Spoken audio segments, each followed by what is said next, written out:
khawuleza mamnanzi bekuthe kuqalwa ngowani ekuyawazi ke lamzi ulamzi bakuthiwa ngowani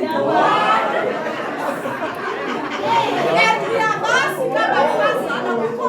onobhekile nonozibonoloza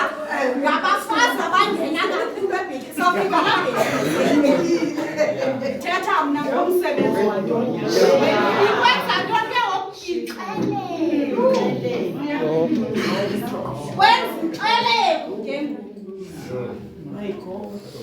busankunxila iwivu ngoka kuchopha kwezakho awusakhatheleke nezowivu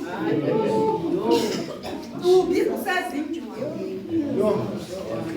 sebenzi wenyama siqhayiselwe jonga sishiye uYesu ke ngenxeba siqhayiselwa ngemisebenzi yenjwala imisebenzi yenyama bayakwazi ukuyigcwala bayibeke into yabo yasezinjwaleni uqonga hayi le kaYesu iyakulibazisa semva kakhulu usemva yedwa ungathi ulahlekelwe na i-identity